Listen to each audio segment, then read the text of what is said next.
Em nome de Jesus, que eu quero saudá-los, cumprimentá-los, dar-lhes as boas-vindas a este culto online, a esta live, a esse momento de reflexão e de oração.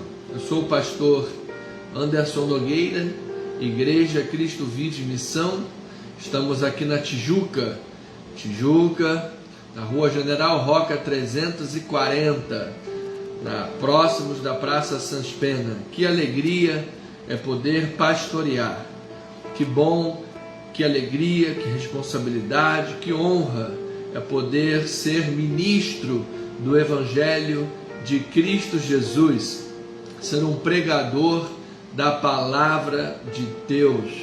É a única palavra que transforma vidas, é a única palavra que tem poder para tornar a pessoa uma nova criatura. Ela cria uma ruptura, as coisas velhas passam e tudo se faz novo em Cristo Jesus. Esse é o poder do Evangelho, esse é o poder de Cristo, o poder daquele que era, que é e que há de vir, o nosso Senhor e Salvador. Então, amado, seja bem-vindo. Vamos orar esta noite, vamos ouvir a palavra, vamos nos aprofundar do conhecimento de Deus e também do conhecimento relacional, a intimidade com Deus, a vida de oração.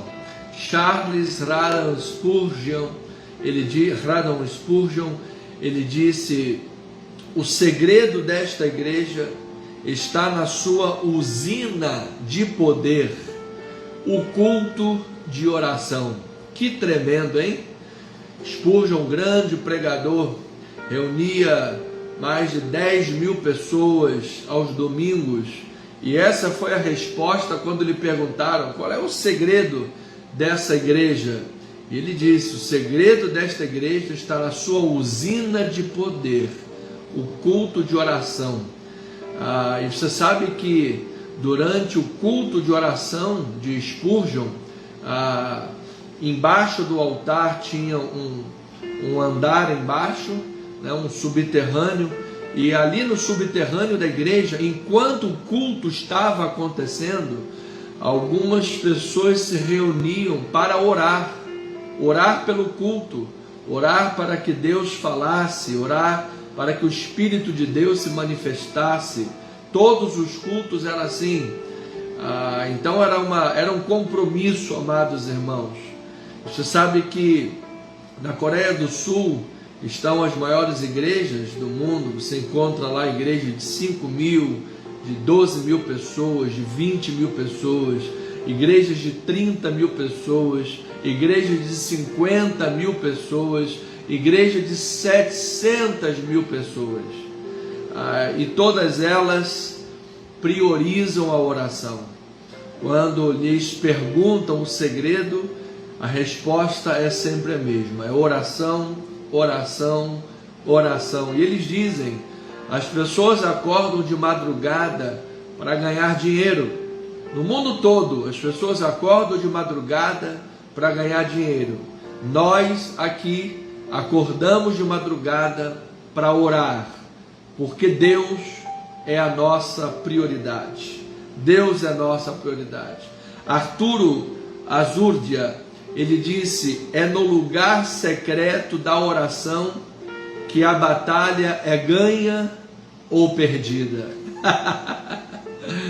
É no lugar secreto da oração que a batalha é ganha ou perdida.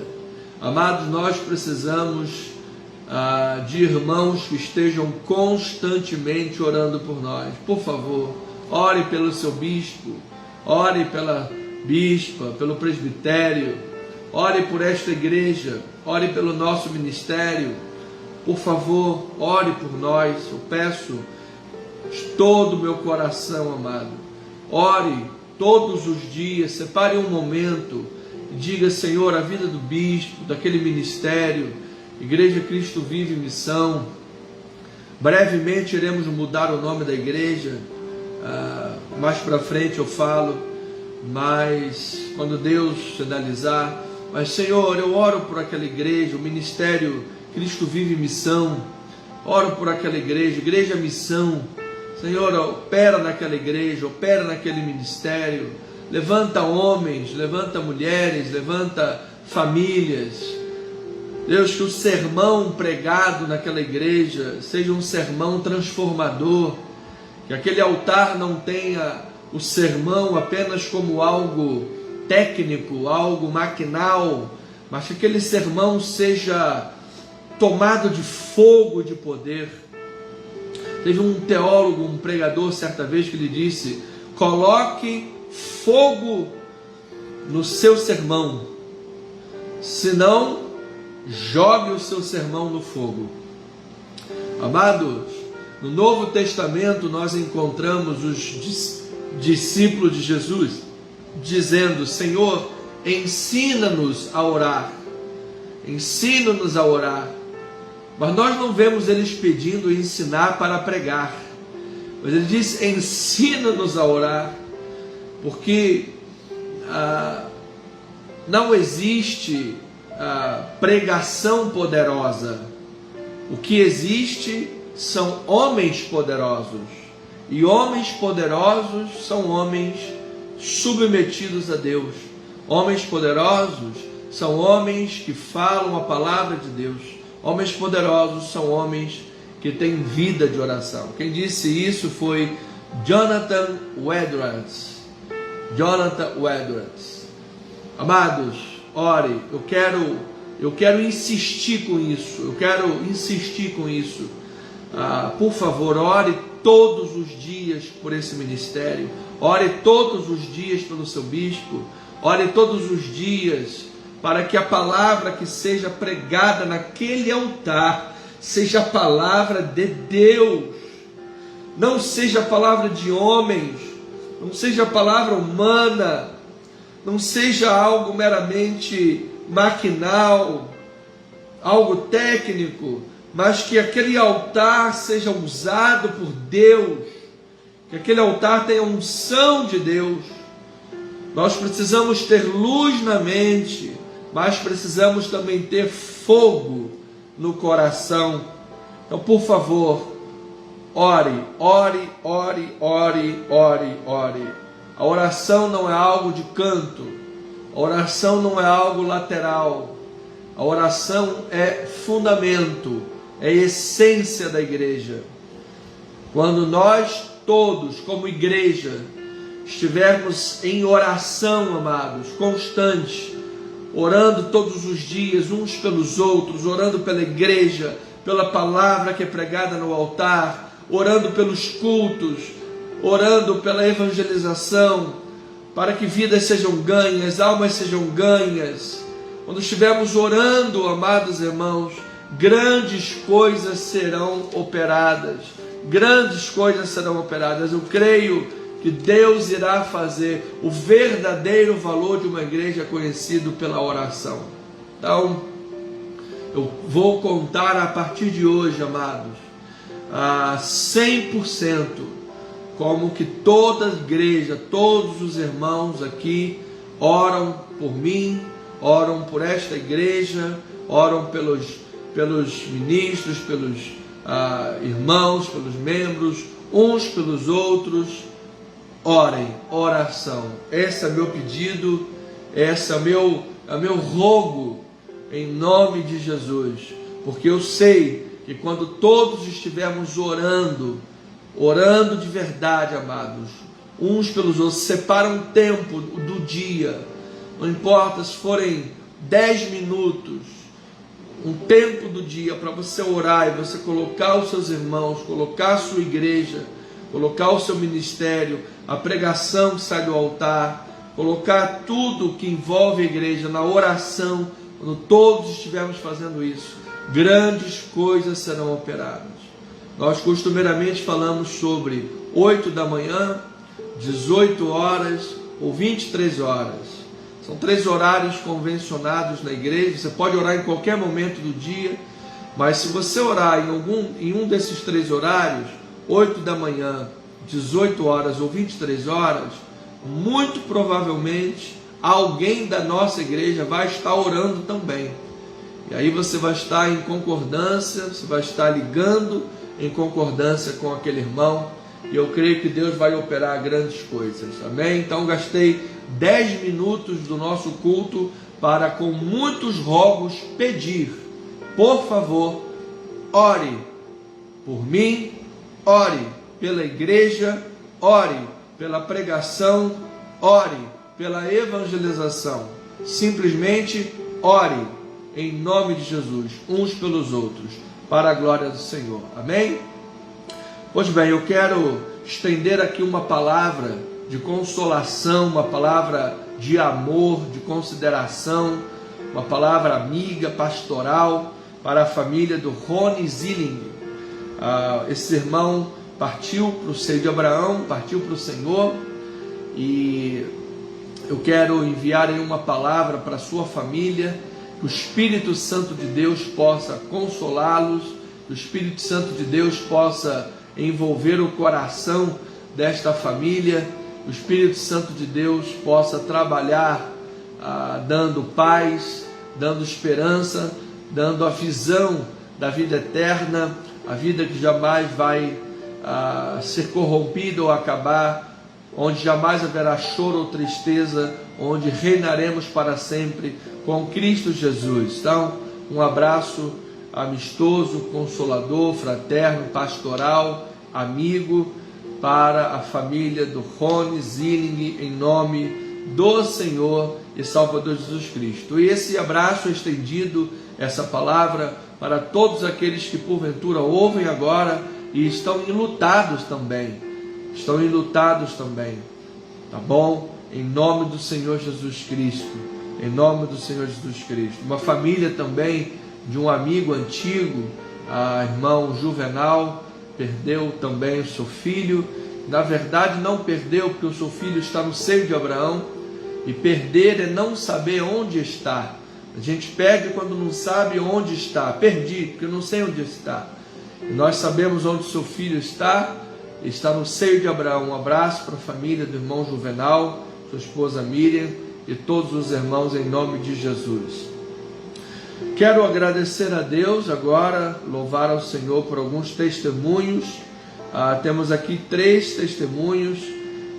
Primeiro, a Márcia Cristina, na cirurgia foi constatado que o câncer só estava no local operado, ou seja, ela não tem metástase. Graças a Deus por isso. A abençoada tratava câncer, fez a operação e constatou-se que era só no lugar que foi operado, ou seja, o câncer não havia se espalhado. Louvado seja o nome do Senhor.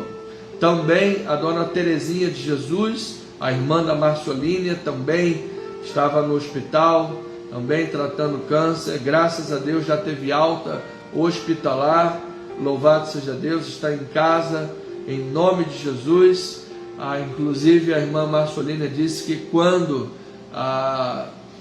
Deus operar, o nosso ministério estiver avançando, vamos abrir outras frentes de trabalho, a irmã dela vai vir à igreja para poder dar o testemunho dela no altar. Ela mora na região oceânica. Então, Terezinha de Jesus, alta hospitalar, louvado seja Deus. E um testemunho também maravilhoso da nossa irmã Andréia Andrade. Irmã Andréia, que fez aniversário terça-feira agora, no Dia Internacional das Mulheres, minha irmã do coração, um testemunho maravilhoso também.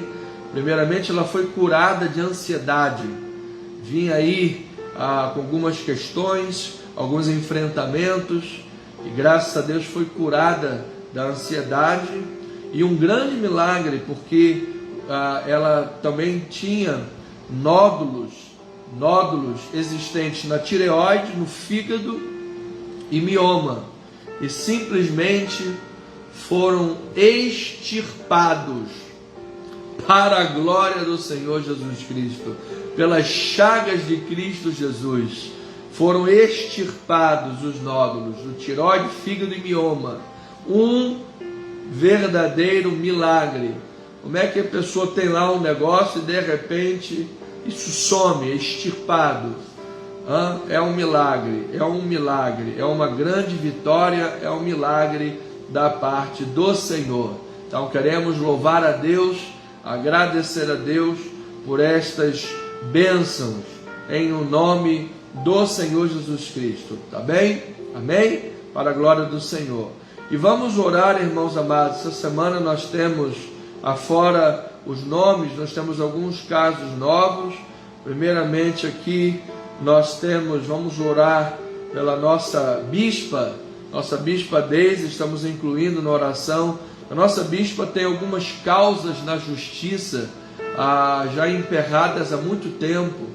Primeiramente, desde a época do meu avô, tem um direito lá à promoção na aeronáutica e nunca saiu.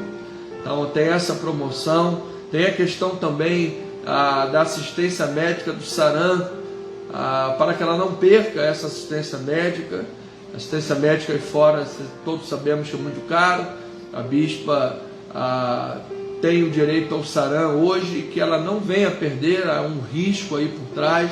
Acho que em nome de Jesus não vai perder, para a glória do Senhor Jesus Cristo. Também a questão do seu acidente no posto, indo para casa, o posto negligenciou todas as normas de segurança. A bispa levou um tombo, fraturou a patela, levou 70 pontos, ficou alguns meses na minha casa, teve altos gastos com isso daí. O posto de gasolina não se pronunciou nem um minuto, pelo contrário, ainda insinuou que a bispa anteriormente já tinha problemas no joelho, ou seja, sempre teve problemas, ou seja, um mau caratismo muito grande, que está sendo levado à justiça. Em nome de Jesus, nossa bispa vai ter vitória. Então, incluímos aí as causas na justiça da nossa bispa, para a glória do Senhor. E também temos aqui o Antônio Siqueira Pugliese, a Antônia, apesar da alta hospitalar de pneumonia, ainda tem febre. A dona Nigmar Castro Vieira, internada com problemas na vesícula. E também o Roberto Monteiro, câncer na garganta, e precisou interromper a radioterapia porque a pele ficou muito machucada. Ou seja, o irmão aqui está numa situação delicadíssima, precisa fazer o tratamento, mas precisou interromper por causa da pele. Amados, vamos rogar por um milagre do Senhor em o nome de Jesus. Vamos orar, vamos colocar diante de Deus. Como Spurgeon falou, o segredo desta igreja está na sua usina de poder, que é o culto de oração. Vamos produzir poder de Deus, amados. Vamos orar. Olha, eu gastei mais de 10 minutos no início para pedir oração, hein? Vamos honrar esse tempo, vamos valorizar esse pedido, vamos orar a Deus, por favor, em nome do Senhor Jesus. Pai eterno e amado, Deus verdadeiro, Deus único, soberano, queremos, Pai, não apenas te conhecer teologicamente, queremos te conhecer também pela intimidade da oração. Esses sempre foram as duas vieses, as duas pernas de conhecimento. Quando o profeta Oséias falou: meu povo está sendo destruído porque lhe falta conhecimento, esse conhecimento, ele tem duas pernas. Uma é a perna da leitura bíblica, é a perna do conhecimento. Nós precisamos conhecer a palavra. Sem conhecimento da palavra, proliferam as heresias. Sem o conhecimento da palavra, os malignos, falsos profetas, ganham vantagem sobre a igreja. A igreja vive como menina, agitada de um lado para o outro, por todo o vento de doutrina, pela artimanha dos homens. A igreja vive como dependente de leite, menina espiritual. Não há crescimento, não há robustez de vida. Doutrina e conhecimento é uma das pernas de saúde e força de uma igreja saudável. Mas quando Oséias falou isso, havia uma segunda perna de conhecimento, que é a perna da intimidade, do conhecimento, da proximidade. Quanto mais próximo nós somos de alguém, melhor nós conhecemos. Um amigo de infância me conhece de um jeito, um amigo da escola me conhece de outro jeito, um amigo mais próximo da vida atual me conhece de uma outra maneira. A esposa, a mãe ou o marido conhece a pessoa de uma forma mais singular. Então, quanto mais próximos somos de alguém, melhor conhecemos. E assim, nós precisamos, Deus, de intimidade com o Senhor. Precisamos, Pai, estar cada vez mais íntimos de Ti, mais próximos de Ti em oração, habitando nessa usina de poder, meu Pai, para que possamos produzir poder, manifestar a unção, o poder de Deus, para que a vida espiritual não seja mecânica, mas ela seja orgânica. Assim como a própria revelação de Deus, a inspiração bíblica, ela não foi mecânica. Deus não fez lá um ditado, foi orgânica. Deus usou aqueles homens de acordo com as limitações e as capacidades deles. Então, meu Deus, a Tua obra é assim, meu Pai. Nós, quando oramos, estamos, portanto, unindo a nossa falibilidade, a nossa humanidade, a onipotência divina, a Tua poderosa ação, meu Deus. Então, Senhor Jesus, ensina-nos a orar, desperta-nos, Pai, para a vida de oração, desperta-nos, Senhor, para a intimidade contigo, meu Pai. Queremos priorizar a oração, Pai. Muitas pessoas, no mundo inteiro, acordam de madrugada para ganhar dinheiro, acordam de madrugada para trabalhar. Nós queremos, Pai, acordar de madrugada para orar, acordar de madrugada para estar aos pés do Senhor, porque queremos ver, Pai, a manifestação do Teu poder. Queremos, Pai, que pessoas sejam tocadas, pessoas sejam curadas, pessoas sejam convertidas, sejam saradas. Queremos, ó Pai, ver um grande avivamento da Tua obra. Queremos ver cristãos despertados, meu Pai, avivados, pessoas que amem a Tua casa, pessoas que valorizem a Tua obra, pessoas que se doem pela Tua causa, meu Pai. Hoje se vive no mundo, meu Deus, um esfriamento muito grande. As pessoas estão distantes da casa do Pai, distantes da obra do Senhor, distantes, meu Senhor Jesus, do Evangelho.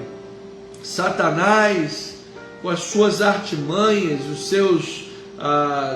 seus espíritos imundos, intentam contra a vida das pessoas. Há uma guerra espiritual e nós precisamos, revestidos da armadura de Deus, precisamos usar a armadura, precisamos usar a espada do Espírito, usar o capacete da salvação, o escudo da fé.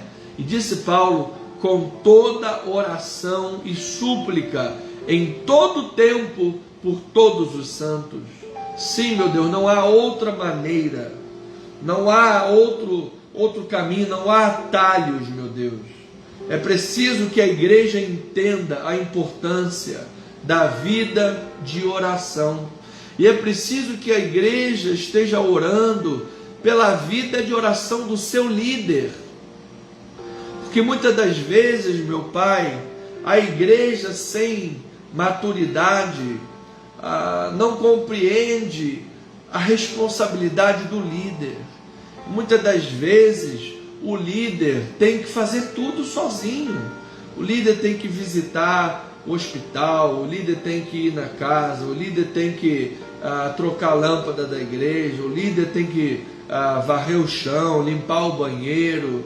O líder tem que fazer todo o trabalho de diaconia, quando na verdade o Novo Testamento, o Senhor nos mostra que pessoas, os líderes da igreja, os diáconos da igreja, os presbíteros, é que deveriam de assumir essas responsabilidades e cuidar dos departamentos, para que a liderança da igreja se ocupe prioritariamente da oração, da palavra, da condução principal da igreja, sem preocupações com a igreja em demasia.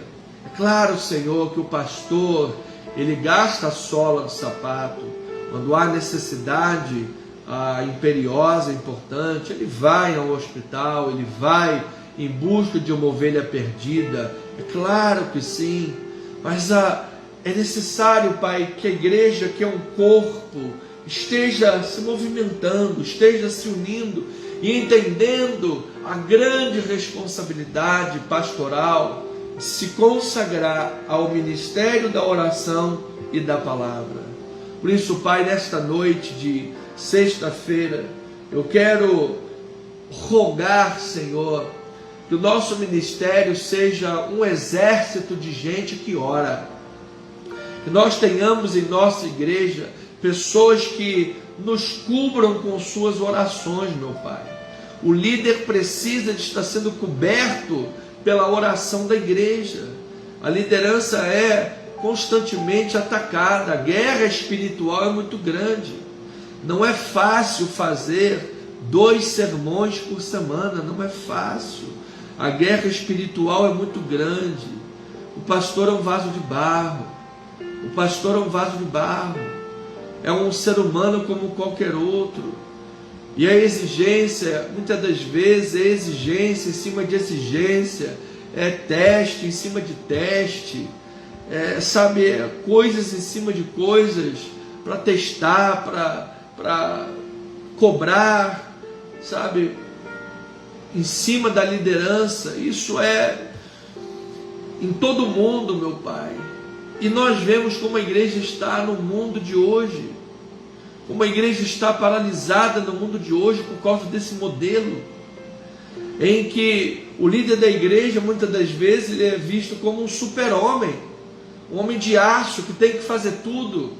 Ele tem que estar sempre bem, ele tem que estar sempre sorrindo, ele tem que estar sempre a melhor palavra, ele sempre está sempre disponível para todo mundo, sempre assobiando, chupando cana, plantando bananeira, e não importa se o pastor tem que se preocupar com outras questões da igreja. Pastor, se uma das piores preocupações da igreja é com a mão de obra humana, porque as pessoas não querem fazer nada, as pessoas só querem ficar sentadas no banco se alimentando e engordando.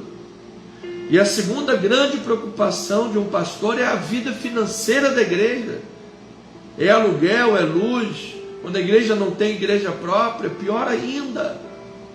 E o pastor tem lá a cabeça grande, cheia de problemas, cheia de preocupações, e precisa estar tocando o barco sempre com excelência. Meu Deus, esse modelo precisa de ser trabalhado. As pessoas precisam entender que pastores são seres humanos. As pessoas precisam entender que pastores são seres humanos, vasos de barro. Então, Senhor, nesta noite, como pastor que tem orientação bíblica, que tem vida com Deus, eu quero rogar em primeiro lugar que esse ministério que o Senhor me deu para pastorear tenha a responsabilidade de ter uma vida de oração. Que a nossa igreja, cada membro do nosso ministério, cada irmão e irmã que ama esta igreja, tenha a responsabilidade de ter vida de oração pela igreja, pelos irmãos, pelo ministério e pela vida do bispo. Porque nós precisamos de cobertura espiritual. A guerra espiritual é grande, e se a igreja não ora, Satanás leva vantagem. Se a igreja não ora, Satanás interrompe o crescimento, interrompe o avanço, interrompe a obra da igreja. Nós precisamos orar, orar, orar e orar. Orar e orar. Essa é a minha primeira oração, Senhor. Eu sei que com uma vida de oração, Pai, os corações serão quebrantados, os irmãos estarão mais disponíveis, a diaconia, a presença nos cultos, a presença para servir, a presença para fazer a obra do Senhor, estará mais ativa, mais viva. As pessoas serão mais generosas com a tua casa. Quem tem vida de oração é generoso, Pai. Agora, quem é avarento é porque não ora. Todo avarento não ora. Todo avarento não ora, isso é fato. Porque se essa pessoa tivesse vida de oração, o Espírito quebraria o coração para ela ser generosa com a obra do Senhor. Todo avarento não ora. Então nós precisamos orar, meu Deus. Orar e orar. Essa é minha oração, é meu pedido nesta noite. E eu sei, Pai, que desta forma nós veremos pessoas fortalecidas, semblantes fortalecidos, pessoas corajosas, pessoas destemidas. Nós veremos pessoas mais saudáveis espiritualmente. Por quê? Porque a palavra pregada do altar vai fazer mais diferença. Não adianta só o pastor passar a semana inteira orando e estudando para trazer o melhor sermão e um sermão com fervor e fogo de Deus, se a pessoa a semana inteira está lá,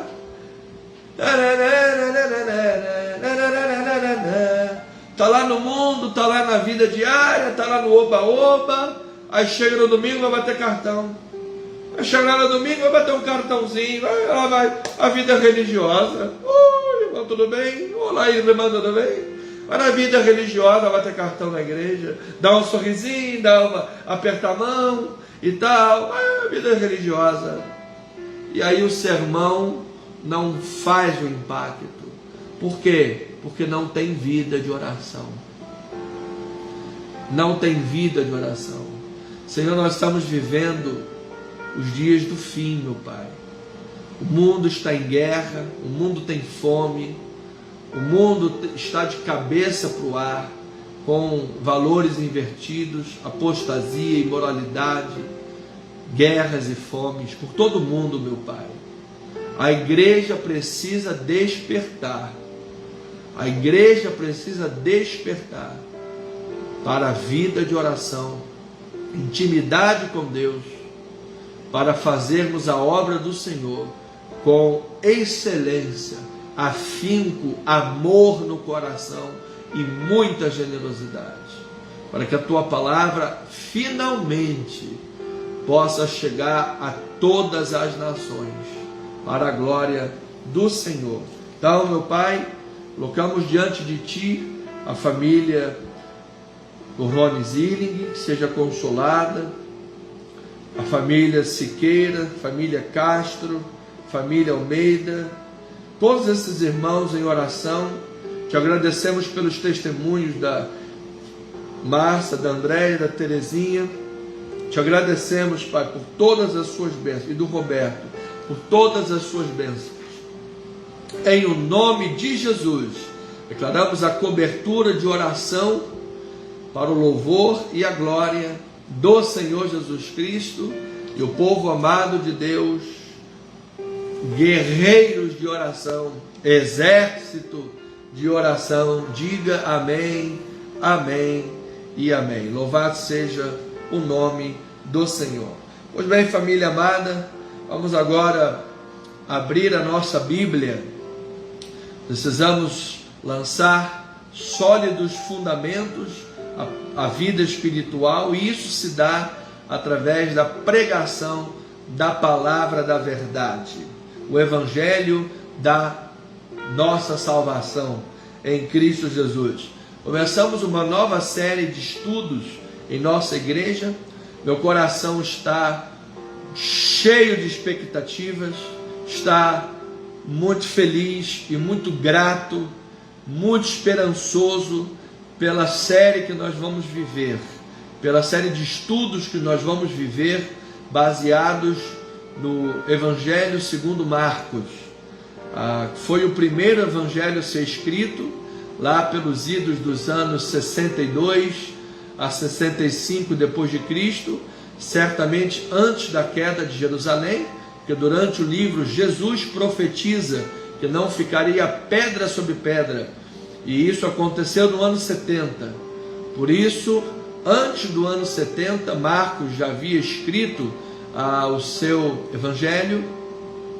Então foi realmente o primeiro evangelho inspirado por Deus. Serviu ele de base, material base para Mateus e para Lucas. Nós estamos estudando, tivemos a introdução no domingo passado, foi uma bênção maravilhosa. Se você não ouviu a mensagem, por favor, não perca. Depois acesse o nosso canal YouTube, @Cristo Vive Missão, vá lá na playlist Evangelho de Marcos e assista a mensagem de domingo passado. Essa mensagem de hoje é a segunda parte da introdução.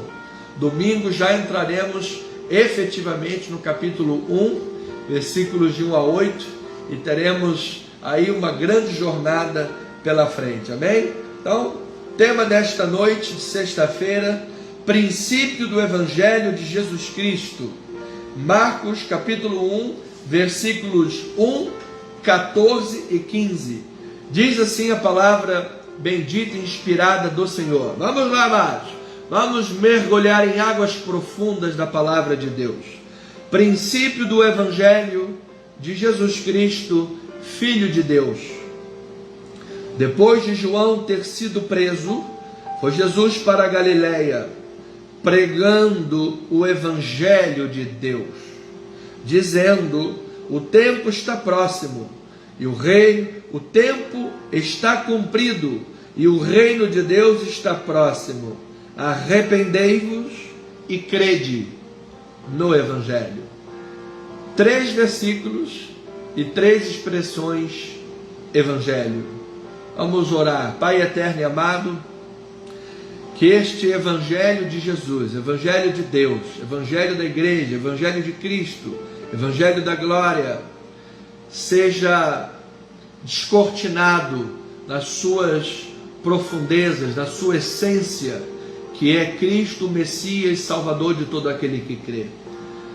Sim, meu Deus, retira os véus dos olhos, levanta a ponta do véu, Senhor, para que nós possamos ver com olhos iluminados a Tua palavra e possamos compreender toda a riqueza que está no Teu Evangelho.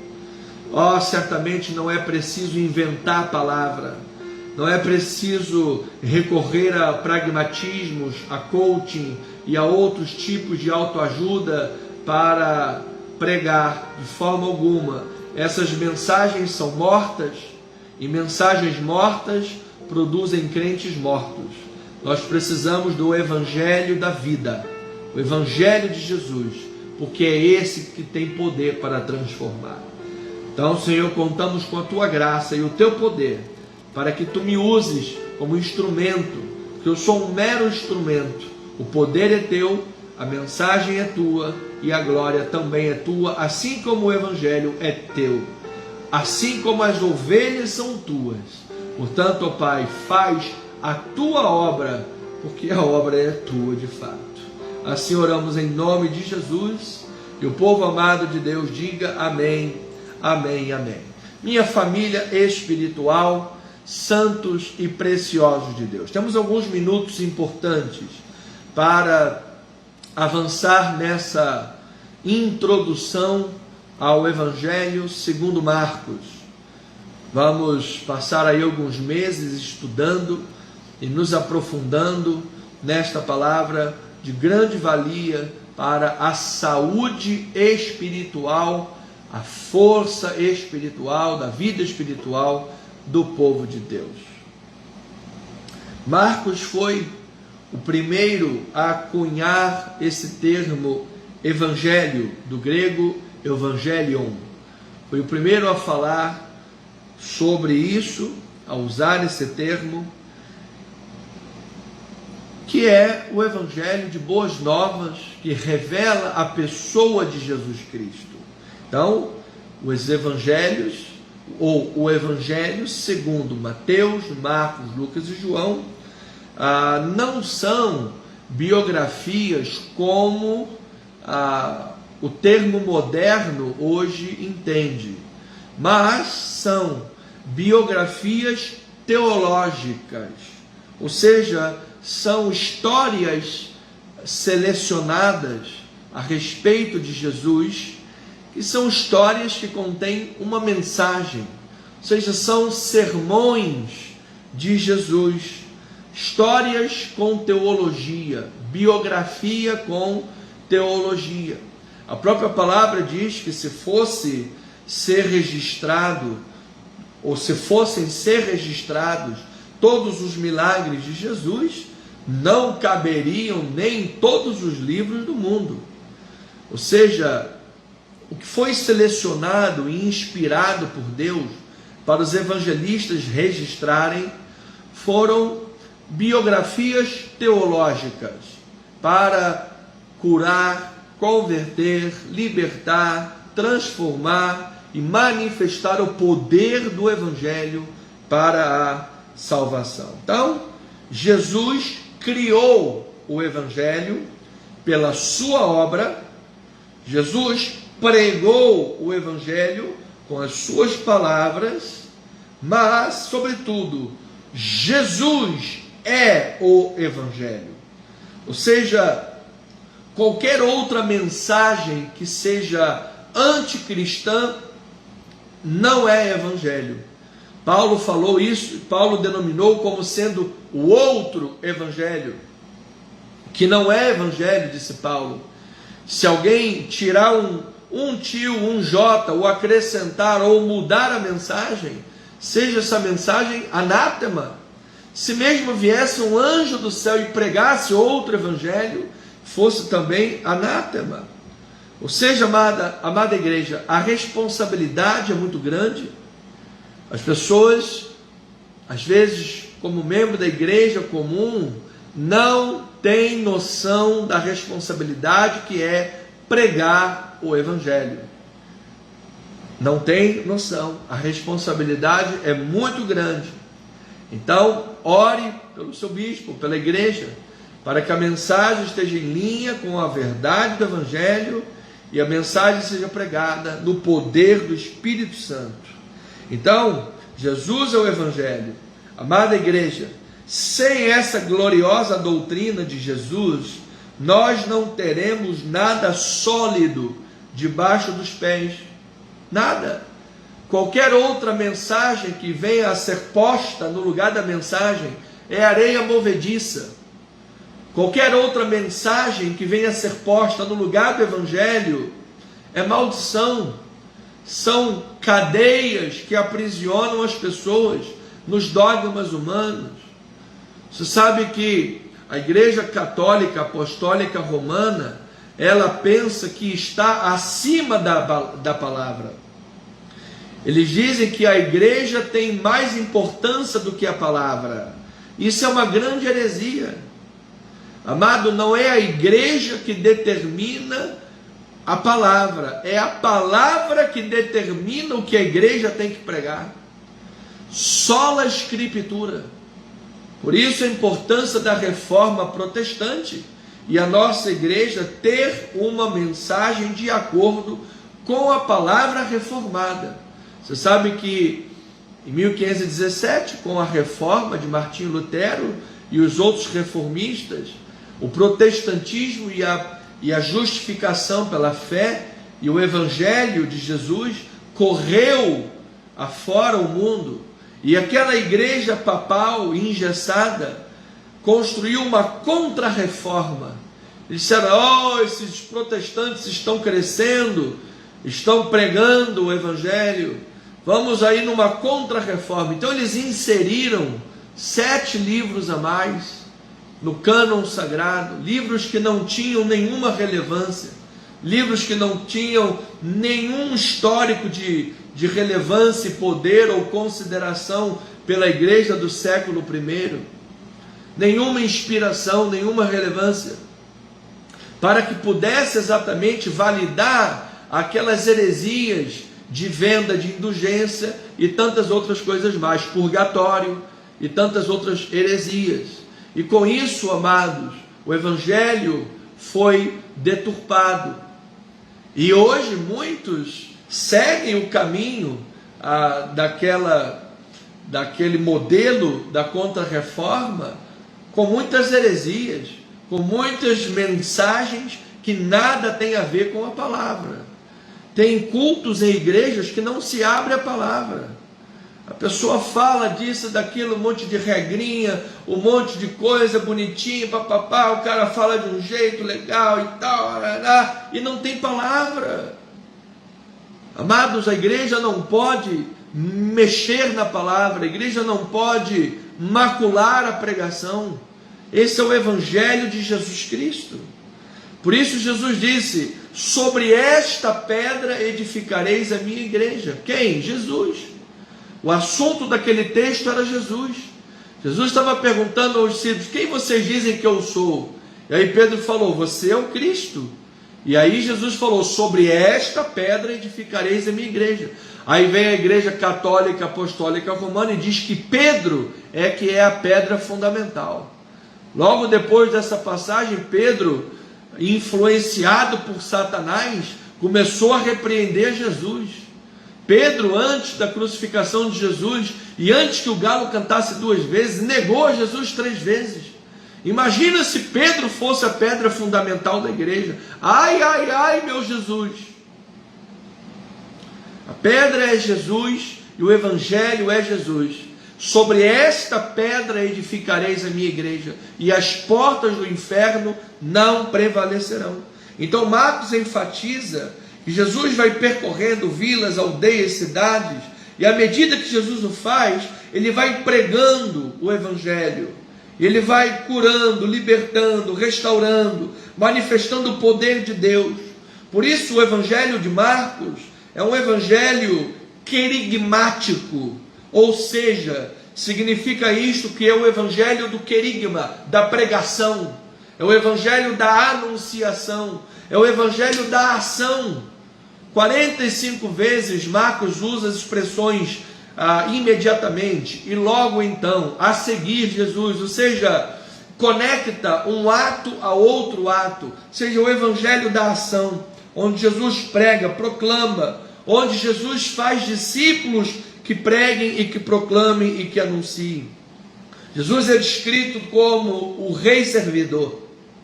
O grande líder servidor é Jesus, ativo no cumprimento de seu mandato e vitorioso, vitorioso sobre as forças da natureza, vitorioso sobre a doença, vitorioso sobre os espíritos imundos, vitorioso sobre a morte.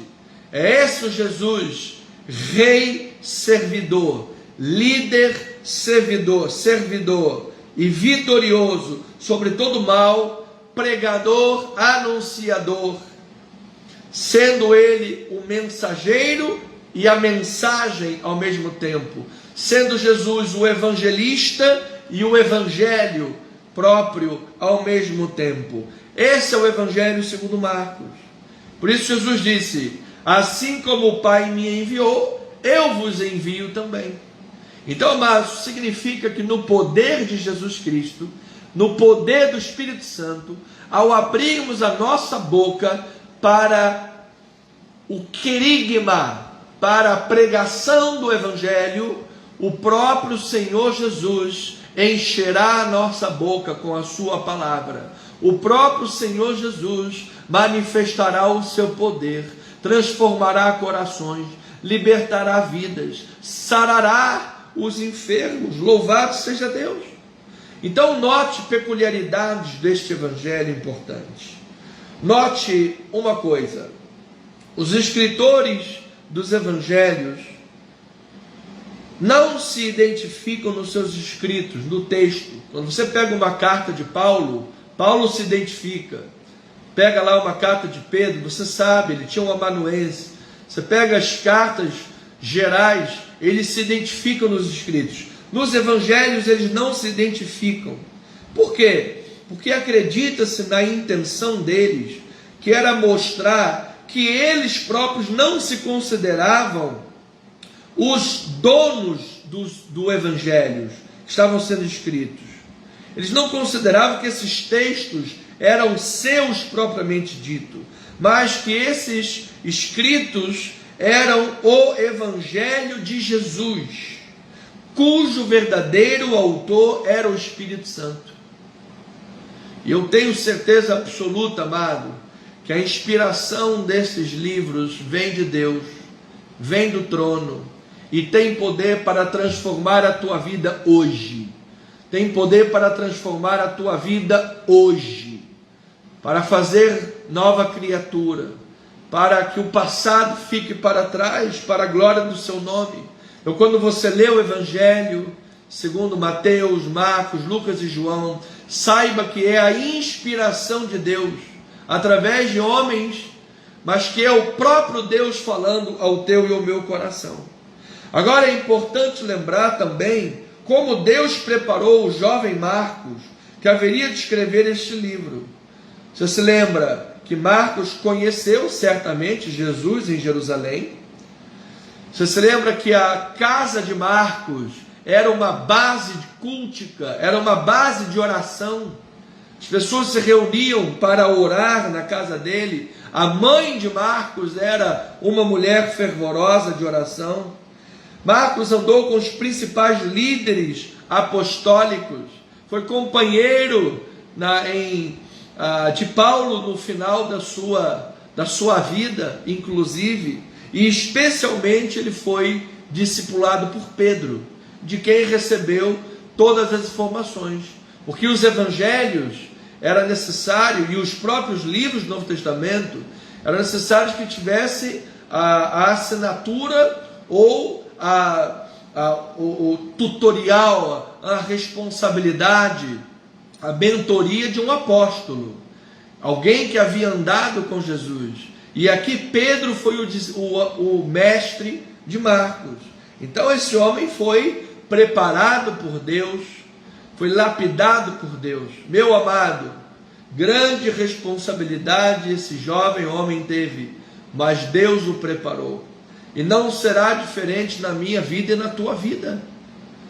Eu sei que tem aí grandes desafios perante você.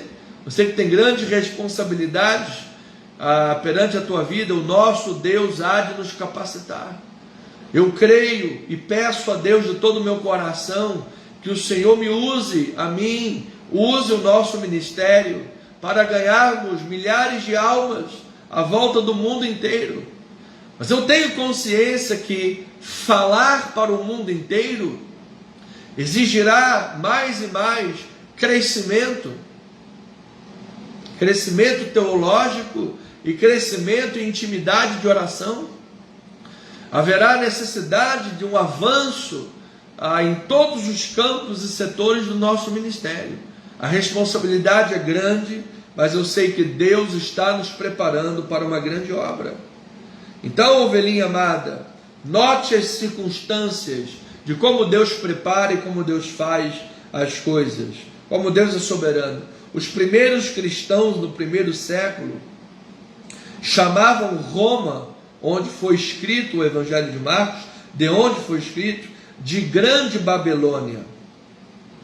O que significa, amado, que Marcos estava no meio de perseguições, no meio de lugares e pessoas difíceis, inimigas. Havia uma perseguição forte contra a igreja.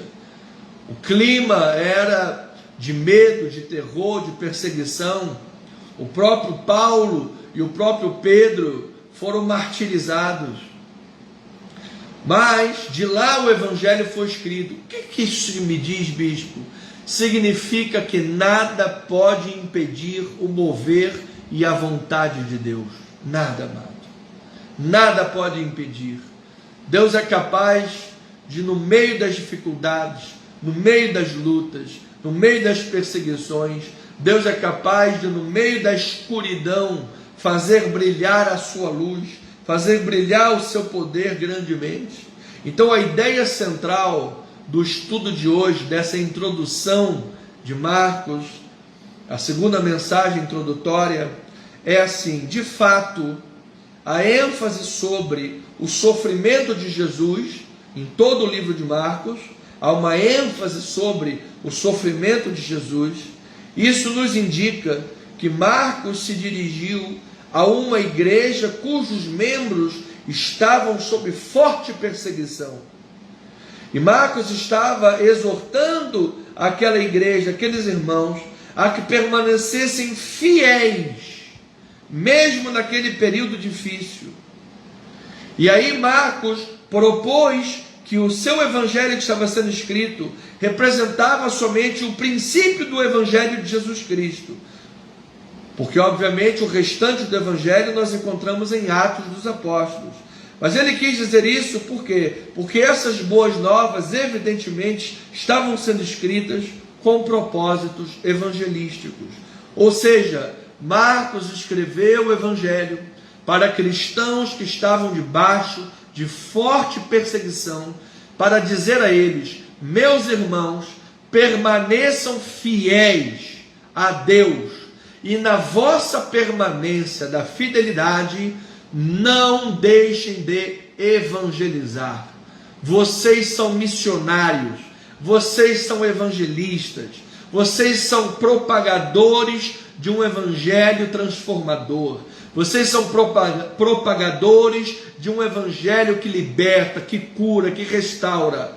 Mesmo que os romanos e os mundanos se achem os poderosos, o verdadeiro poder está convosco. O verdadeiro poder está em vossas vidas, mesmo num mundo de guerras, mesmo num mundo de sofrimentos, mesmo num mundo problemático, mesmo num mundo que nos persegue, mesmo com todas as dificuldades que nós estamos enfrentando, irmãos, eu vos escrevo para lhes dizer: o verdadeiro poder está conosco. Aleluia! O verdadeiro poder está em nós.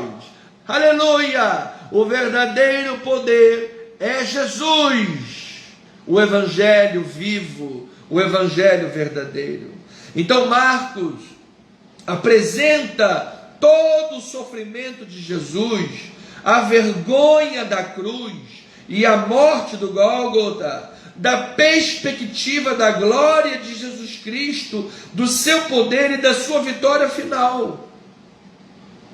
Ou seja, ele está dizendo: meus irmãos, tudo o que aconteceu na vida de Jesus, todo o sofrimento que aconteceu e a própria morte de Jesus, isso mostra a perspectiva de Deus. Por quê? Porque todos esperavam um Messias que trouxesse uma espada, uma metralhadora, um Messias bélico, que fosse lá em Roma e acabasse com eles. Mas veio um Messias vivendo humanamente sob o poder de Roma, veio um Messias debaixo de sofrimento e perseguição, e ali ele estava dizendo: o que aos olhos dos homens é fraco, aos olhos de Deus vai mudar a história. O que aos olhos dos homens não é nada, aos olhos de Deus é glorioso e poderoso. Louvado seja Deus. Então Marcos escreve todo o sofrimento de Jesus, a vergonha da cruz, a morte do Gólgota, tudo isso sob a perspectiva da glória de Deus. E isso tem levado autores como Robert Gundry a defender que o Evangelho de Marcos é uma apologia da cruz de Cristo, escrito para a evangelização para pessoas que tinham receio em crer num mundo onde a fraqueza era desprezada e o poder era superestimado. Ou seja, as pessoas tinham receio de crer no poder de Deus, receio de crer que o Deus é o Deus dos impossíveis, receio de crer que o pouco com Deus é tudo que se precisa, receio de crer que Deus é soberano e Ele pega as coisas fracas do mundo para envergonhar as fortes, as coisas loucas do mundo para envergonhar as sábias. Receio de crer. Pessoas que estavam baseadas na superficialidade, pessoas que estavam baseadas nas suas armas carnais, nas suas fortalezas humanas. Amados, pessoas que se baseiam nas suas fortalezas humanas, nas suas armas humanas, nas coisas humanas, são pessoas fracas, são pessoas frágeis, são pessoas que não chegarão longe. Mas quando você crê que mesmo debaixo de sofrimento, de perseguição, de lutas, em ambientes hostis, em ambiente que o mundo vê você como fraco, pequeno e marginalizado, mas contudo, entretanto, você está agarrado a Deus e crendo no poder do onipotente. Sim, meu amado, é isso que o Evangelho está dizendo. Você sim é mais que vencedor. Você vai viver o plano de Deus para a tua vida. Não tenhas medo, Deus é fiel. Então, no meio de uma geração corrupta e má, e debaixo de muitos sofrimentos, mesmo debaixo de muitos sofrimentos, devemos buscar entendimento da pessoa, da vida e da obra de Jesus, para que possamos permanecer firmes e vejamos o agir de Jesus, o agir de Deus em nosso meio. Para que possamos entender o quanto é fundamental para o êxito da obra missionária, este entendimento da pessoa, vida e obra de Jesus, para que nós entendamos o quanto isso é fundamental, Marcos não hesita em narrar, em primeiro lugar, a falta de entendimento dos discípulos. Ou seja, o que eu estou lhe dizendo? Eu estou dizendo que entender a vida, a pessoa e a obra de Jesus é fundamental para permanecermos firmes e vermos Deus operar em nosso meio. E para que entendamos o quanto isso é fundamental, Marcos não hesita em narrar a falha dos discípulos. Que os discípulos eram faltos de entendimento, eles demoravam para entender. Os outros evangelistas não focaram muito nisso, mas Marcos, todas as oportunidades que teve, ele mostrou Jesus puxando a orelha de um, Jesus exortando o outro, Jesus dando uma sabatina no outro. Em todos os momentos, Jesus vai lá e dá um beliscão nos discípulos, porque eles eram tardios de coração. E isso atrapalha a obra, isso atrasa a obra. Pessoa agarrada à carne, agarrada às coisas da carne, às armas da carne, aos testezinhos da carne, às coisas do mundo. E aí Jesus vai lá e dá os beliscões. Então em Marcos 4, versículo 13, olha lá, como diz a palavra, Marcos 4, 13. Então lhes perguntou: não entendeis esta parábola? E como compreendereis todas as parábolas? Olha Jesus chamando a atenção aí dos discípulos. Capítulo 6, versículos 51 e 52. Olha lá. 6, 51 e 52. Diz assim: e subiu para o barco para estar com eles, e o vento cessou. Ficaram entre si atônitos, porque não haviam compreendido o milagre dos pães. Antes o seu coração estava endurecido. Ou seja, Jesus operou um sinal, operou uma maravilha, e tinha lá um conteúdo de uma mensagem, um ensinamento por detrás daquilo, e eles não compreendiam. O coração deles estava endurecido. E Marcos narra isso daqui. Depois vamos lá, capítulo 8, versículo 17. Agora Jesus vai puxar a orelha deles por causa disso. Olha lá, 8,17. Jesus, percebendo, lhes perguntou: por que discorreis sobre o não terdes pão? Ainda não considerastes, nem compreendestes? Tendes o coração endurecido? Olha aí, amados. Jesus mostrando, Marcos mostrando em Jesus a importância de entender a pessoa, a vida e a obra de Jesus, para permanecermos firmes. Ali no contexto, um deles, os discípulos cheios de medo, é um fantasma, é um fantasma. Você veja, discípulo com medo de fantasma, porque eram endurecidos de coração. Então, é preciso entender porque, você veja, Marcos não hesita em narrar que por um momento a própria família de Jesus considerou que Jesus tivesse enlouquecido. A própria Maria, mãe de Jesus, por um momento com a sua família, achou que Jesus tivesse enlouquecido. Sim, Marcos capítulo 3, versículo 20. Olha lá o que diz a palavra. Marcos 3, 20. Diz assim: então ele foi para casa. Não obstante, a multidão afluiu de novo, de tal modo que nem podiam comer. E quando os parentes de Jesus ouviram isto, saíram para o prender, porque diziam: está fora de si.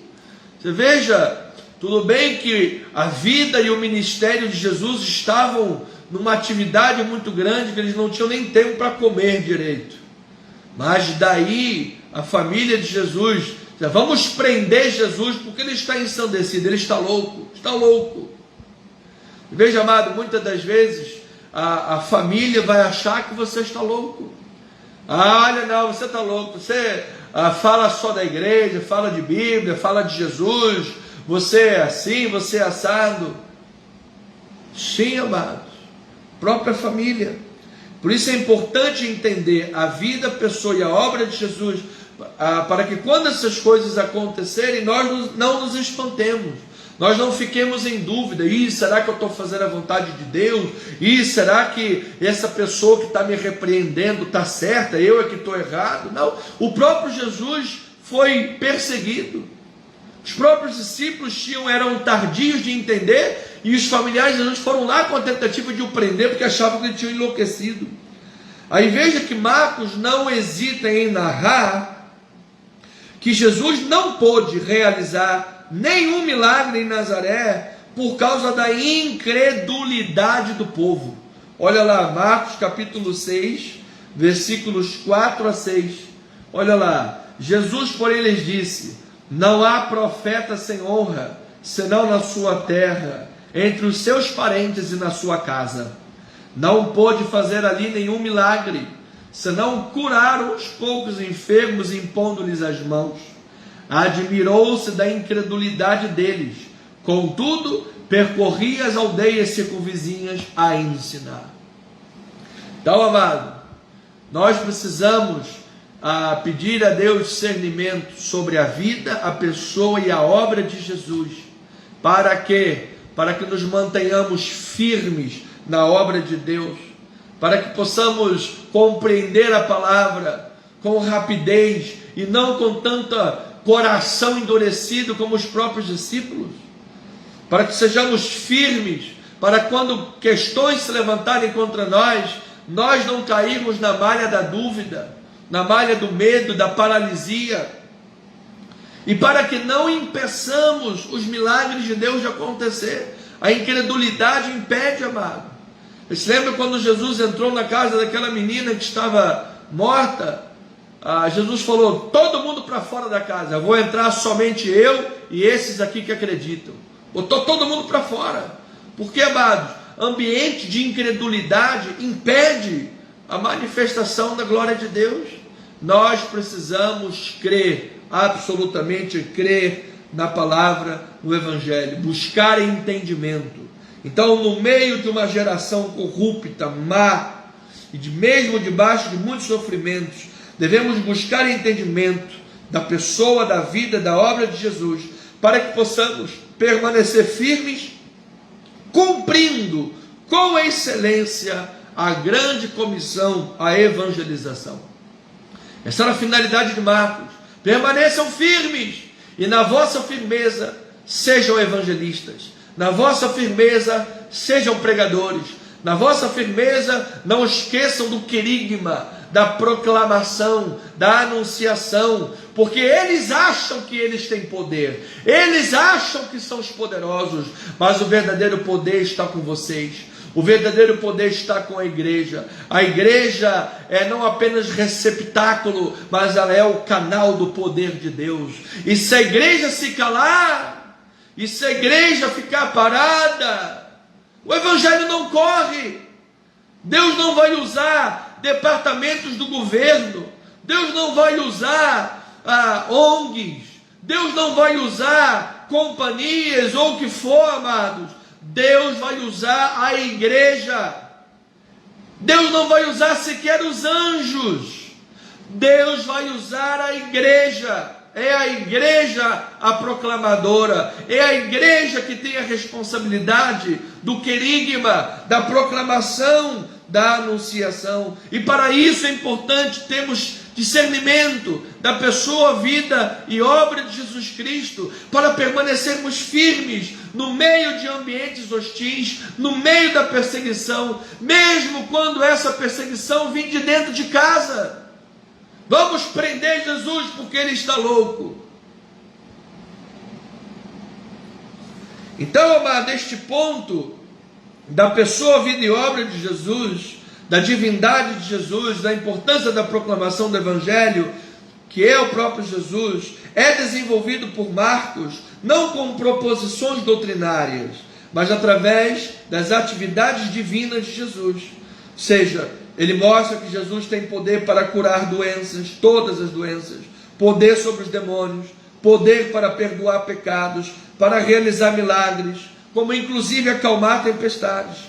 E mesmo na sua morte, mesmo na morte do Gólgota, a evangelização estava sendo feita.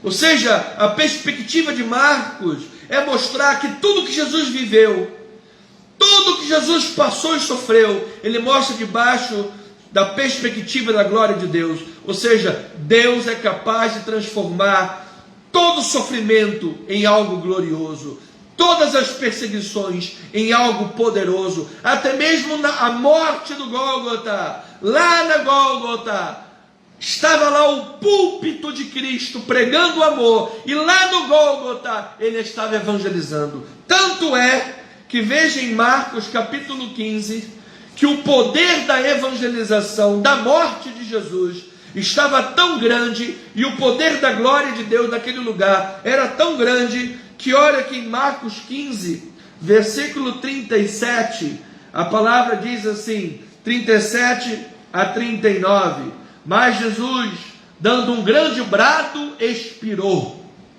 e o véu do santuário rasgou-se em duas partes, de alto a baixo. O centurião que estava em frente dele, vendo que assim expirara, disse: verdadeiramente este homem era o Filho de Deus.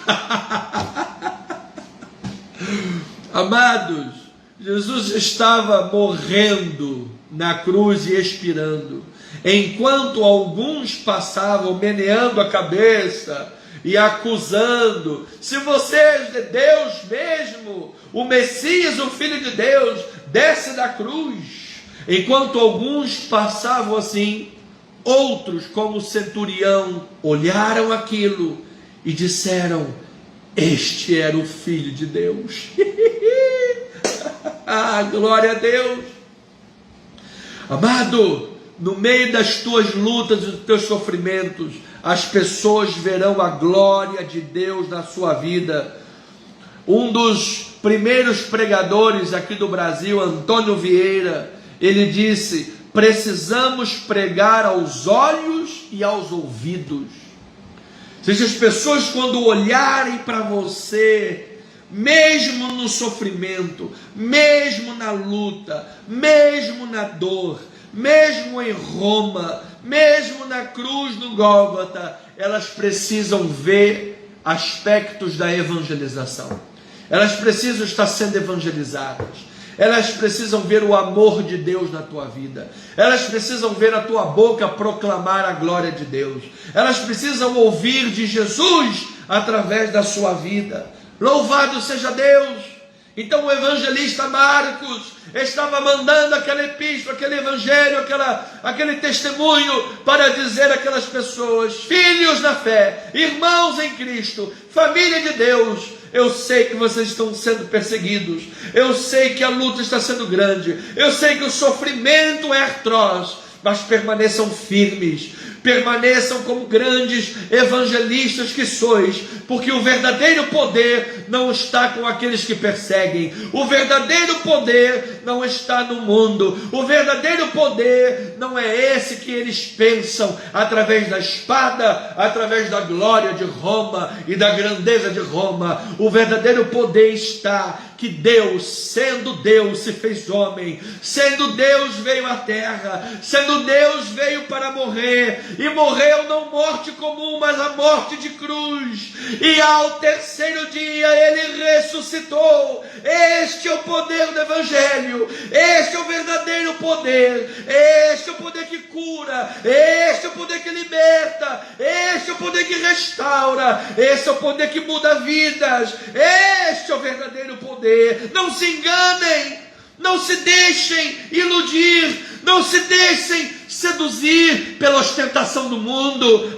Porque o meu vizinho apareceu cheio de ouro, um Rolex no braço, ouro no pescoço, apareceu com um carrão do ano, porque ele está usando um terno de R$2.000, um sapato de couro de pelica. Não se deixe iludir, não se deixe enganar, porque tudo isso a traça corrói, o bicho come, e ninguém vai levar gavetas no seu caixão.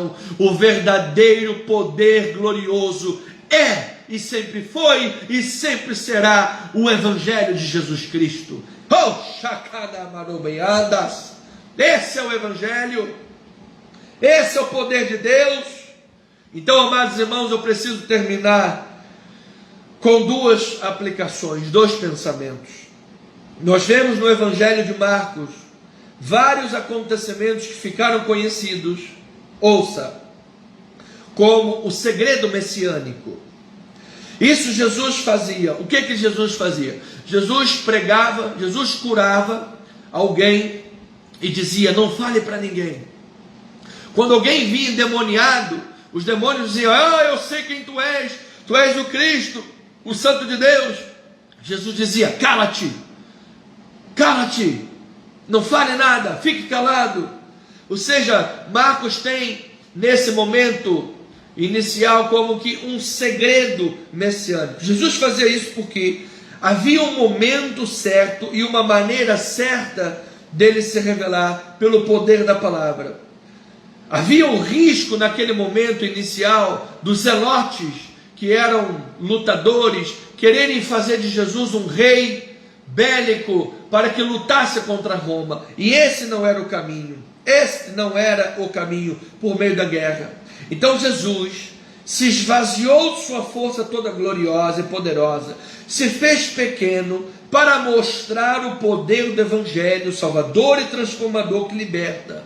Ou seja, Jesus queria que através da palavra, através do seu testemunho, através da sua conduta, através da palavra transformadora, o Evangelho corresse e assim fosse proclamando a glória de Deus. Por isso, havia um tempo, um momento e uma forma certa de ser feita.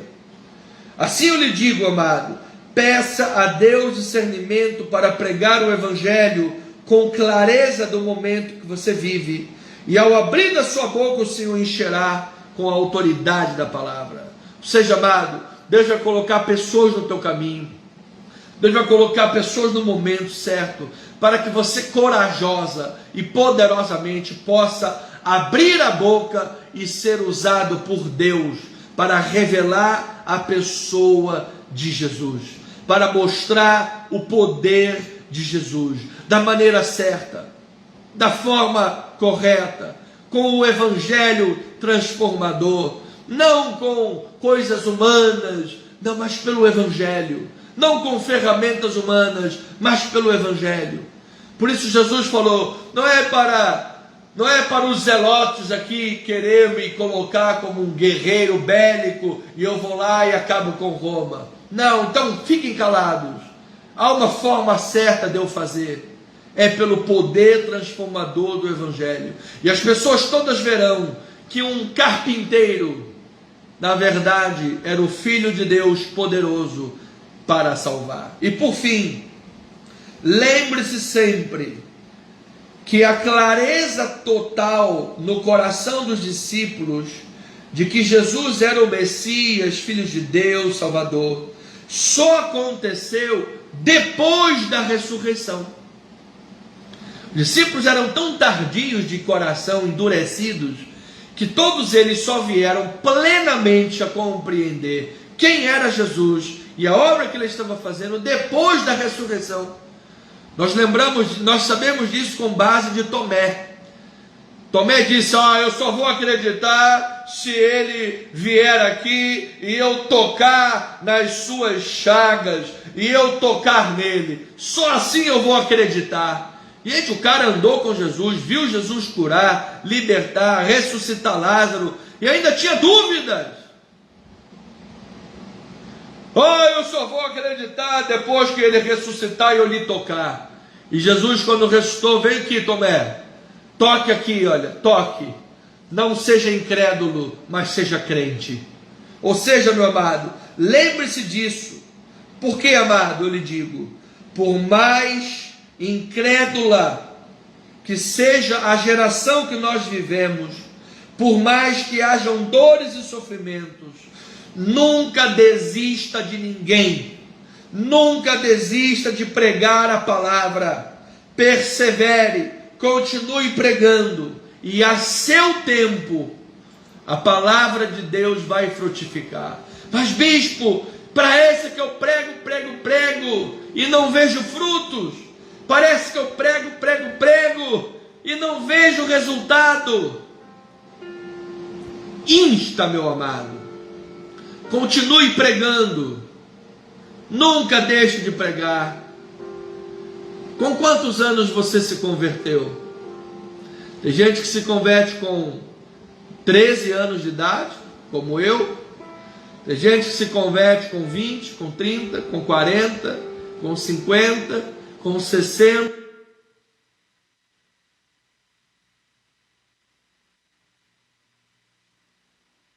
Persevere, continue 1/10 da vida. Persevere, continue pregando. Quando ele olhou para Jesus, o testemunho do evangelismo de Jesus, não só o centurião, mas aquele homem lá na hora 1/10 da vida, sendo crucificado, ele disse: Senhor, me perdoa, tem misericórdia de mim. Quando entrares no teu reino, lembra-te de mim. E Jesus disse: em verdade eu te digo que ainda hoje estarás comigo no paraíso. Então, meu amado, o conselho de Marcos para a sua audiência eu dou para você esta noite. Persevere, mesmo no meio de uma geração incrédula, mesmo no meio de uma geração corrupta, agarrada às aparências, à força da glória humana, as coisas dos homens, tudo trapo de imundice. Mesmo no meio dessa gente, mesmo no meio dessa geração, o poder do Evangelho é real. O poder do Evangelho está na sua vida. Nunca desista de ninguém. Nunca desista de pregar. Nunca desista de anunciar. Porque o Evangelho é o poder de Deus para a salvação. E a seu tempo e ao modo de Deus, os frutos virão. Ainda que nós cheguemos lá na glória e venha lá o irmãozinho: ô meu irmão, foi num dia que você estava lá pregando, eu sabia que você estava com problema, eu sabia, eu te conhecia, sabia que você estava com problema, mas você estava pregando. Aquilo mexeu no meu coração, porque eu sabia que você estava cheio de problema, mas você estava pregando, cara. Naquele dia o Senhor abriu meu coração, e hoje eu estou aqui contigo, meu irmão, na glória e no gozo eterno. evangelize, pregue, anuncie, fale. O poder está em nós, é o Evangelho, o poder é Jesus, esse é o verdadeiro poder. E a igreja poderosa é esta, é a que tem consciência, discernimento sobre a vida, sobre a pessoa e sobre a obra de Jesus. Essa é uma igreja firme, essa é uma igreja perseverante, essa é uma igreja que não abre mão de pregar a palavra, de anunciar o Evangelho. Amém? Chegamos ao final deste culto, desta live, desta palavra. Já oramos, louvamos e ouvimos a voz de Deus. Você tenha uma noite ricamente abençoada. Você tenha uma noite cheia da glória de Deus. Você tenha um final de semana repleto de bênçãos em nome de Jesus. Amanhã, durante o dia, durante o sábado, o seu bispo que está aqui pregando hoje estará aqui na igreja o dia inteiro preparando a pregação para no domingo estar levando a palavra. Então eu te peço, se você não conseguir o dia inteiro, não precisa, mas pelo menos em um momento do dia, 10 minutos, 20 minutos, pare um instante e diga: Senhor, meu bispo está lá fazendo a mensagem, eu oro pela vida dele agora, coloca as palavras no coração dele, coloca unção na vida dele, manifesta unção na vida dele, Pai, para que ele pregue uma palavra de acordo com a tua vontade, uma palavra transformadora no poder do Evangelho de Jesus, tá bom? Eu conto com você, a igreja que eu pastoreio.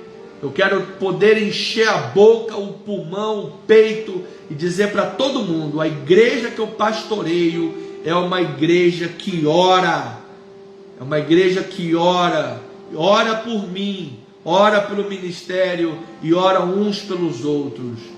Amém? Essa será uma forma de amor, uma das maiores e melhores formas de expressar o amor que temos uns para com os outros. Amém? Eu te amo em o nome de Jesus Cristo.